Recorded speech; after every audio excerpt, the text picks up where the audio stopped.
is going to be awesome. The crowd is excited, and there's tons of realtors wanting to see what she's going to say to the nation on mp4republican.tv.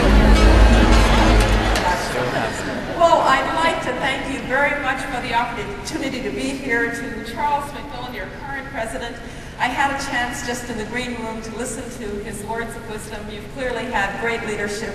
Thank you, Charles, for that. And I really would like to, of course, say to Vicki Cox-Golder, good luck on her presidency. We had a chance to meet backstage, and it looks like you've got great leadership coming as well. So thank you to the leadership of this organization for inviting me. Well, I've now been out of office for about 10 months, and I can tell you that there is one very big difference in my life. That big difference is that I can get up every day, I can read the newspaper, and I don't think I have to do anything about what's in it. That is a wonderful state of life. But indeed, I was fortunate enough to serve this great country as first National Security Advisor and then as its 66th Secretary of State.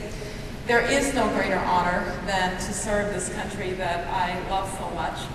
And indeed, the United States of America continues.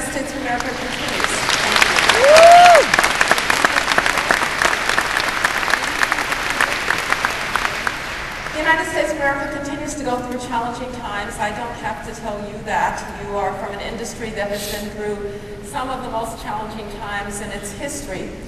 And indeed, when I speak about keeping perspective in challenging times, as I will, I do not mean by any means to diminish the depth and the breadth of the crisis through which we are still moving. Obviously, any lost home, any lost job is a tragedy. And it is something that we all find and suffer from as we go through these very difficult times. But I thought I would spend just a few minutes talking about how in challenging times, particularly in the international system, one keeps one's bearings. You know that as you have tried to motivate the people who work with you and for you, maybe as you've had to motivate yourself to get up some days and go to work, it's very important to keep your eye on what it is you're trying to do and to keep your eye on the important things, because it is all too easy when chaos is swirling around you to become captive to the day's headlines rather than to doing the right things for history's judgments. Now, in the field of international politics and foreign policy, these are indeed difficult times. We continue to try and protect ourselves from terrorists who would harm us. We deal with countries like North Korea and Iran seeking weapons of mass destruction.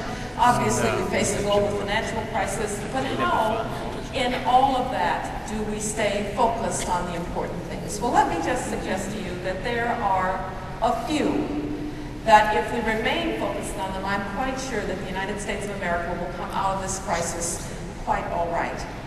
First and foremost, we do have to protect ourselves. Now, I am very grateful, and I say grateful, not proud, that there was not another attack in the 7.5 years that we were in office, but it was not for lack of trying.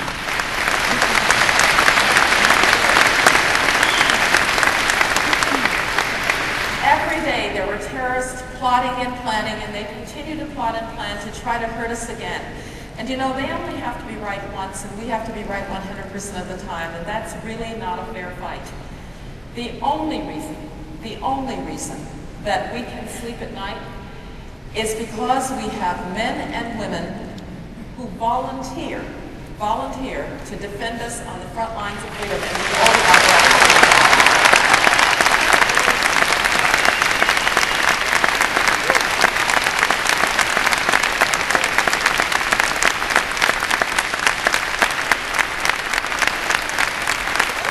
Our viewers out there online, bloggers, what are you guys thinking about so far what Ms. Rice has to say?